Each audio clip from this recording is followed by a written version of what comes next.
te raconter une histoire. Pendant l'Euro 2016, on faisait un barbecue à l'extérieur et N'Golo est toujours assis à côté de moi. Ouais. On est toujours assis ensemble. Alors, à table et dans le bus, tu vois. Mmh. Et parfois, on est tous ensemble pendant le barbecue et je raconte des blagues. Et je raconte des blagues et mes blagues, elles sont plutôt bonnes.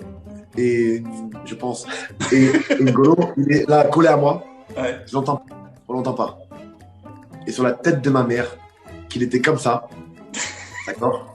Et Dédé l'a repéré. Et en fait, il pleurait. Il pleurait.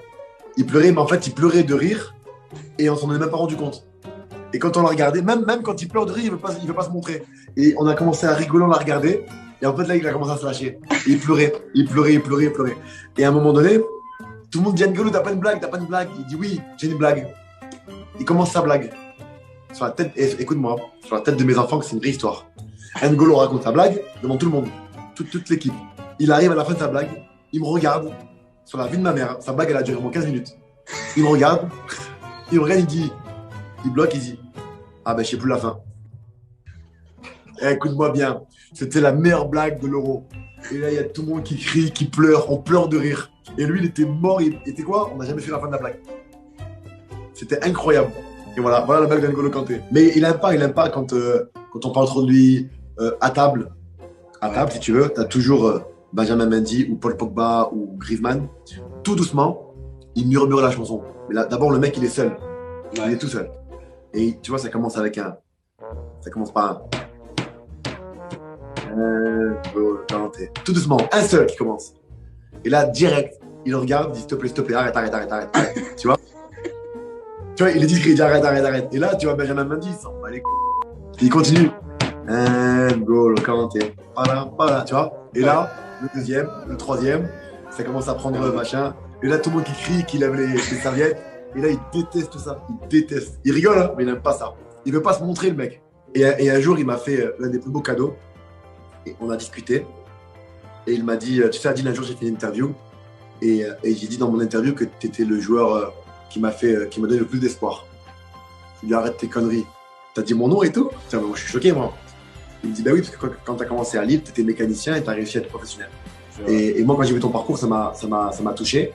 Alors, j'ai commencé à te connaître et commencé à être devenu un petit peu un exemple pour moi, tu vois.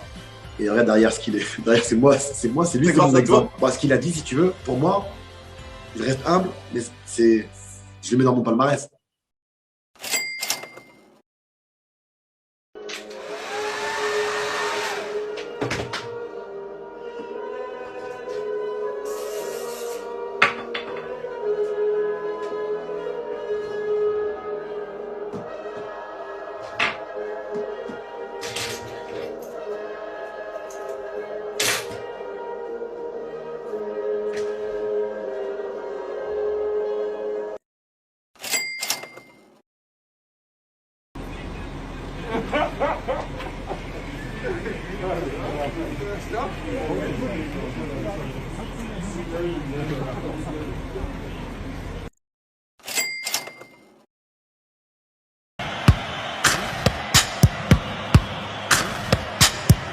Après j'ai fait des choix, il y a des absents, non?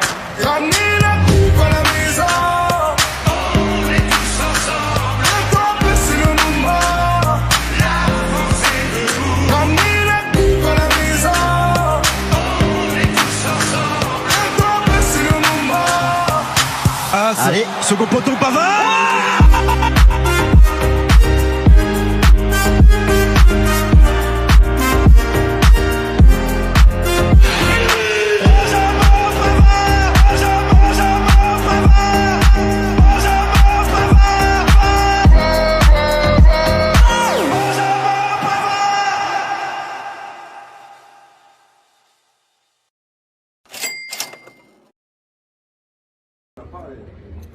Allez les bleus